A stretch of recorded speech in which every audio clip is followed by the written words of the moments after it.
SRC Live TV en direct avec Éric Lépinasse, chef de département génie thermique et énergie. Bonjour. Et aussi Mathieu, qui est un ancien élève du département GTE. Bonjour. Donc Éric, peux-tu nous parler aujourd'hui de l'enjeu énergétique? Alors en fait, on vit, de mon point de vue, une véritable transition énergétique. En fait, on vient des énergies fossiles, pétrole, gaz, charbon, et puis aujourd'hui on évolue vers les énergies renouvelables. Alors on ne fera pas tout avec des énergies renouvelables, il faut savoir que quand même on vit une transition dans plein de domaines, dans le bâtiment, dans l'industrie. On va fleurir sur les toits par exemple du photovoltaïque, du solaire thermique. On voit au large de nos côtes bientôt des éoliennes. Oui. Et donc il faut imaginer que dans le paysage futur, eh bien, on va constituer des bouquets énergétiques, à la fois utiliser des énergies conventionnelles qui ne vont pas disparaître, mais aussi aller piocher dans ce paquet d'énergies renouvelables et constituer des mixtes énergétiques. D'accord. Et pouvez-vous nous dire en quoi la formation GTE répond à ces attentes énergétiques de plus en plus grandissantes? Ah ben, on s'en doute, hein, pour être capable d'agir dans ces domaines, il faut former des techniciens, des ingénieurs, techniciens supérieurs, capables effectivement de mettre en œuvre les énergies conventionnelles et les énergies renouvelables dans tous les secteurs. Donc à Saint-Lô, comme dans 18 autres départements GTE en France, nous formons des techniciens supérieurs au domaine de l'énergie au sens large. Ça peut aller de la notion de transport, à la notion d'industrie, à la notion de bâtiment. Car tous ces domaines-là sont consommateurs d'énergie.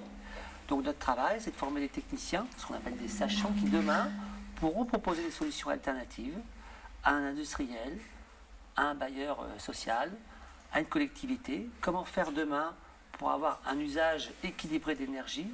Comment faire demain pour vous et moi vivre dans un monde où l'on continuera à consommer mais de façon sobre, pour, je dirais, un objectif qui sera le même, le confort de l'individu, son transport, ou alors la production de produits manufacturés à un coût réduit en énergie. D'accord. Et pouvez-vous nous expliquer un peu comment s'organise la formation GTE sur ces 2 années, justement?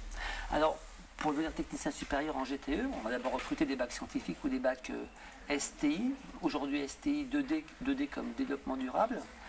Et en fait, cette formation à Saint-Lô, elle se déroule à petite échelle. On accueille des promotions de 40 à 50 individus en cours magistraux, puis on les fait travailler ensuite en groupe de travaux dirigés, ils sont une vingtaine, et on passe beaucoup de temps avec eux sur des travaux pratiques, sur ce qu'on appelle des machines, c'est-à-dire, vous avez tous entendu parler d'une pompe à chaleur, d'un solaire thermique, d'une centrale de climatisation, voilà. Donc ils passent beaucoup de temps avec nous, à la fois en cours, en télé, mais aussi à faire de la pratique.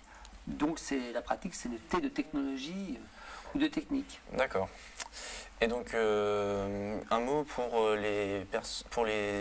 justement ces lycéens en bac S ou STI qui seraient intéressés par le secteur de l'énergie, pour les inciter à venir en GTE, enfin les informer sur cette formation? Alors, en fait, pour les informer, il y a plusieurs vecteurs. Une journée comme celle-ci, porte ouverte, où ils viennent nous découvrir, discuter avec nous. Nous avons un site internet, nous avons une page Facebook. Et en fait, tous les étudiants, on ne cherche pas forcément des champions, hein, tous les étudiants qui se situent dans la moyenne de leur promotion, tous les étudiants qui sont intéressés, car avant tout c'est ça, il faut être intéressé par un domaine d'activité, même si ce domaine ne vous enferme pas, hein, en sortant de GTE, on peut travailler dans plein de choses différentes et variées, c'est très large. Oui. Il faut avoir un attrait pour les sciences, c'est certain, car derrière l'énergie, c'est quand même avant tout de la science. D'accord. Et donc nous sommes avec Mathieu qui était dans le département GTE. Et maintenant Mathieu, tu travailles, que fais-tu? Je suis assistant chargé d'affaires dans une société qui fait du foin industriel et du traitement d'air. D'accord. Et donc là j'ai quelques chantiers où je tends vers la fonction de chargé d'affaires.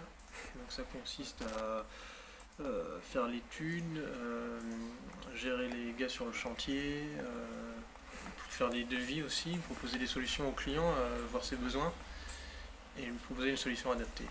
D'accord. Et donc à l'issue de la formation GTE, tu as directement trouvé un emploi? En fait, j'ai eu mon stage de fin d'études qui durait 2 mois et demi pour le DUT génie thermique énergie dans une fromagerie industrielle où j'ai fait un bilan énergétique de l'installation et suite à ça j'ai eu on va dire, un coup de piston pour intégrer la société dans laquelle je suis actuellement, puisque le responsable maintenance de la fromagerie connaissait bien le patron, vu qu'on faisait la maintenance chez eux.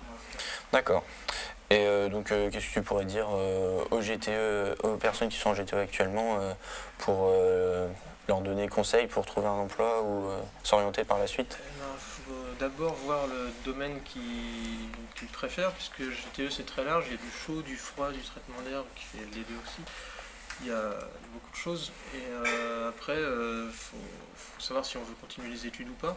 Moi je voulais pas et du coup j'ai un parcours différent de ceux qui ont voulu aller vers une école d'ingé ou autre. D'accord. Après GTE, l'emploi est accessible à tous les niveaux. On peut faire ce qu'on Bac veut plus après. 2, plus 3, école d'ingénieur. Je dirais que dans les bureaux d'études, dans les entreprises, on rencontre des GTE ou d'ex-GTE à tous les Voilà, niveaux. c'est ça. On fait une école d'ingé ou pas. D'accord. Bon, eh bien, merci pour toutes ces précisions et informations sur la formation GTE. Et donc, je vous retrouve par la suite avec d'anciens étudiants en SRC qui vont nous parler de leur expérience. Merci à vous Merci. surtout Merci. et au revoir.